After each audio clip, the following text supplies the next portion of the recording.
You have been trying to attract birds for months, maybe years. You bought the right feeder, found the right seed, put it in the right spot. And still, they come, but they never truly stay. You change things, you try things, and something keeps pushing them back. That is not a setup problem. That is a sound problem. Every bird in your yard is hearing something you make dozens of times a day, automatically, innocently, without a single thought, and processing it as one clear signal. This place is not safe. Leave. You have been doing everything right and one thing catastrophically wrong. Nobody told you. Until now. If this is the kind of thing you want to understand about birds, hit subscribe, because this is exactly what this channel is for. Now let's fix all 7 sounds, starting with the one that surprises people most. Sound number 1. The sudden loud voice. This one catches people off guard because it feels so harmless. You walk outside, you are genuinely excited to see the birds, and you turn back toward the house and call out, "Hey, come look at this." Or your phone rings and you answer it at full volume, or something makes you laugh. To you, that is just enthusiasm. To every bird within 40 feet, it is an alarm going off. Birds do not process sudden loud sounds the way we do. They have no category for harmless noise from a harmless source. What they have is a simple, ancient, non-negotiable rule. Sudden loud sound equals immediate threat. Research from the Cornell Lab of Ornithology confirms that abrupt acoustic events above roughly 65 decibels, the volume of a normal raised voice, trigger the same neurological fear response as a predator's call. The birds are not being skittish. They are being correct. Their entire evolutionary history taught them that sudden loud sounds precede death. Keep your voice low, and even when birds are present. Not a whisper, just a calm, consistent, unhurried volume. Predictable sound from a stationary source reads as safe. Sound number 2. The fast footstep pattern. Most people do not think of footsteps as a sound that matters here, but birds absolutely do, and specifically, they are listening to the rhythm. A slow, irregular, wandering step pattern, the way a grazing animal or a foraging human moves, reads as neutral. It is the rhythm of something that is not hunting, but fast, purposeful, direct footsteps read as a predator on approach. The speed signals intent. The directness signals a target. A study published in the journal Animal Behavior found that ground-feeding birds adjusted their vigilance levels based on human walking pace before any other cue, before eye contact, before proximity, before posture. The feet spoke first. A brisk walk toward the feeder from 25 feet away caused more immediate flight responses than a slow walk from 10 feet away. You are not walking toward your feeder. You are, from the bird's perspective, running a threat sequence. And once that sequence begins, it does not fully reset for several minutes after you stop. Slow down the moment you step outside. Move at roughly half your normal pace, with irregular, unhurried steps, as if you are looking at the ground. That reads as foraging behavior, not predator behavior. Sound number 3. The door slam. This one is uncomfortable to hear, because almost everyone does it. You come home, you head inside, the door swings shut behind you with a bang. You did not even notice it. The birds noticed everything. A door slam is, acoustically, almost indistinguishable from a large bird strike. The kind of impact produced when a raptor hits a hard surface at speed. It is sudden, percussive, directional, and it originates from the structure closest to the feeding area. From a bird's perspective, it is one of the highest threat sound signatures possible. What makes this particularly damaging is the repetition. A single loud sound can be evaluated and dismissed, but the same sudden percussive bang from the same location, at unpredictable intervals, day after day, teaches birds that your yard is an environment of random danger. They do not eventually get used to it. According to habituation research from the University of Bristol, unpredictable, loud percussive sounds in a fixed location cause persistent avoidance, not adaptation. Your yard becomes a place they avoid as a baseline, not a place they visit cautiously. Fit a soft close mechanism to your back door. They cost under $10 and take 5 minutes. The difference in bird activity within a week of installing one is immediately visible. Sound number 4. The phone ring or notification alert. This is the modern one.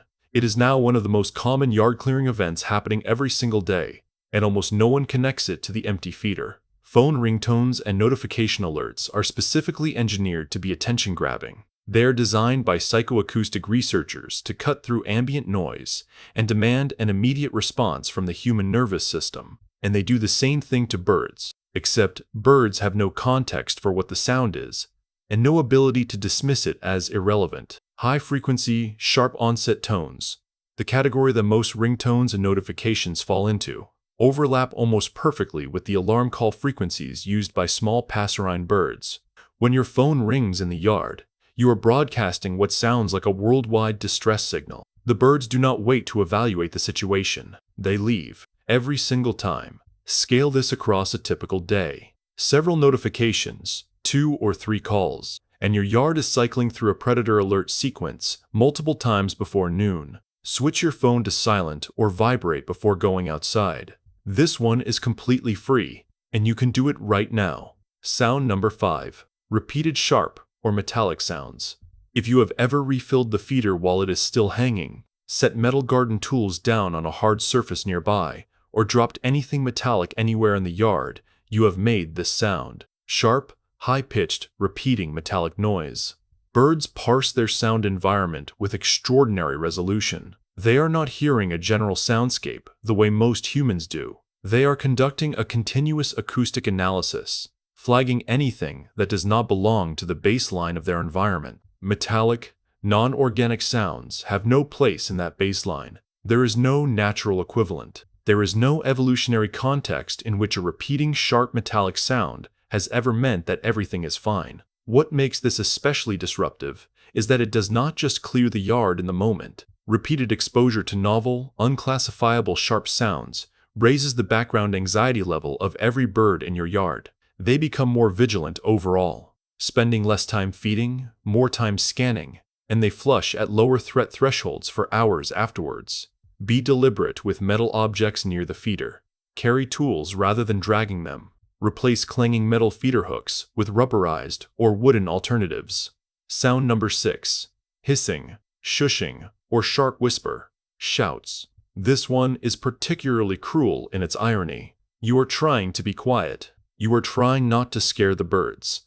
So you turn to someone nearby and hiss, shh, or you stage whisper, don't move, there's one right there. And every bird in the vicinity immediately vanishes. The sounds we make when we try to be quiet.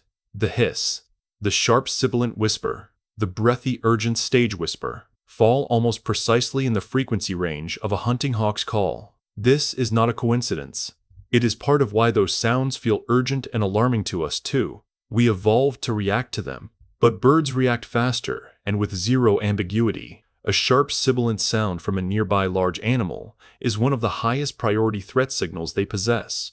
The fact that you were trying to help makes no difference to the neural pathway processing it.